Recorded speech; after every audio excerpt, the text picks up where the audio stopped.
Hi friends, it's Miss Malone here. I miss you all so much, and I thought today I would tell you the story of Little Red Riding Hood. Once upon a time, in a little cottage outside of the deep, dark woods, there lived a little girl named Little Red Riding Hood. Little Red Riding Hood was a sweet and courteous child. Everybody loved her. One day, Little Red Riding Hood's mother asked her to do her a favor.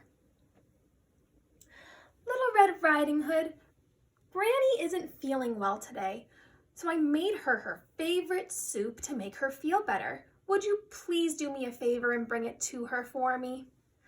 Oh, Little Red Riding Hood was so excited. She loved visiting Granny, even though it meant going through the deep, dark woods to get there. Little Red Riding Hood put the soup in her basket and got ready to walk to Granny's, but her mother stopped her and warned her first. Whatever you do, do not stop and talk to strangers.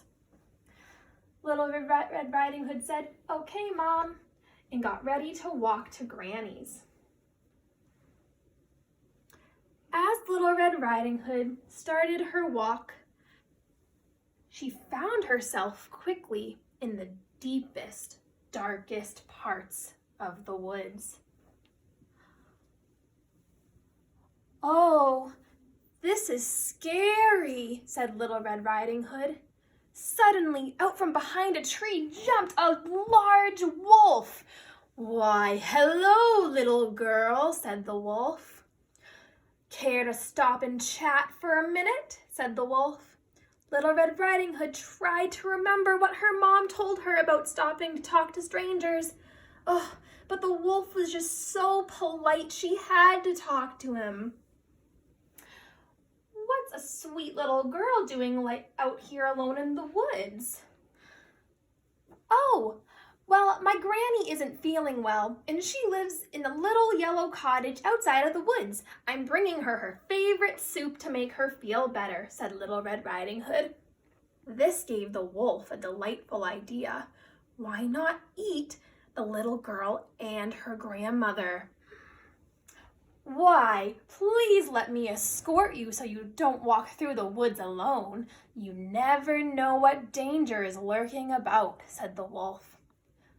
"I would love if you would walk with me," said Little Red Riding Hood. The wolf was being just so kind. So they began walking through the woods together to Granny's house. But the wolf had to find a way to distract Little Red Riding Hood so he could get to Granny's by himself.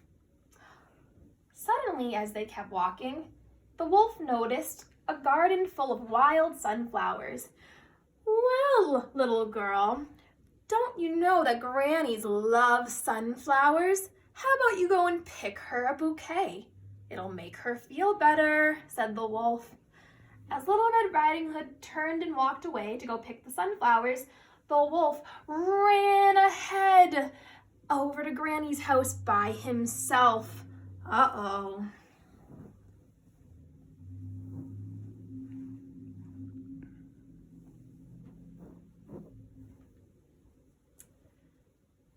Granny was laying down in her bed when the wolf approached her house. He knocked on the door. "Who is it?" said Granny. "It is I, your delicious, your darling granddaughter," said the wolf in his best Little Red Riding Hood voice. "Come in," said Granny. But then the wolf jumped in and surprised her. "I fooled you," said the wolf. "Now you get out this instant," said Granny. But it was too late. The wolf gobbled up Granny and swallowed her whole.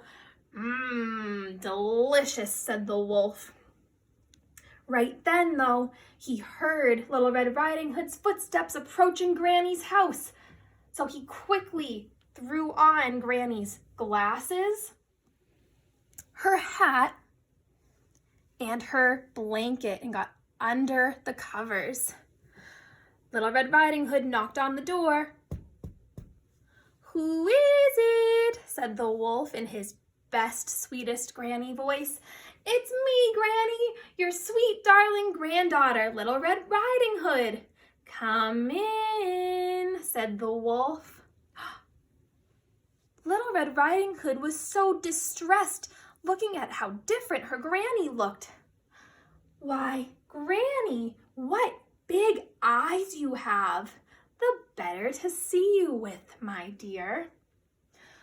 "Why, Granny, what big arms you have," said Little Red Riding Hood. "The better to hug you with, my dear," said the wolf. "And Granny, what big teeth you have! The better to eat you with," said the wolf. And he threw off his Granny disguise. "Oh no," said Little Red Riding Hood. But it was too late. The wolf gobbled up Little Red Riding Hood and swallowed her whole. Delicious," said the wolf. "How wicked am I," he said. He ate so much that his belly grew 2 times its size. The wolf was so tired from all of that eating, he decided to take a nap in Granny's bed. Shh, shh. He began to snore. That's when a nearby hunter looked in Granny's window. He said to himself, that doesn't look or sound like Granny." So the wolf jumped in through the window, saw the wolf, and picked him up, shook him up and down until he spit out Granny and Little Red Riding Hood. Puh! Knowing that he was caught, the wolf ran away, never to be seen again. "Thank you so much, kind sir," said Little Red Riding Hood and Granny. And from that day forward, Little Red Riding Hood promised to never speak to a stranger ever again, no matter how polite they are. The end.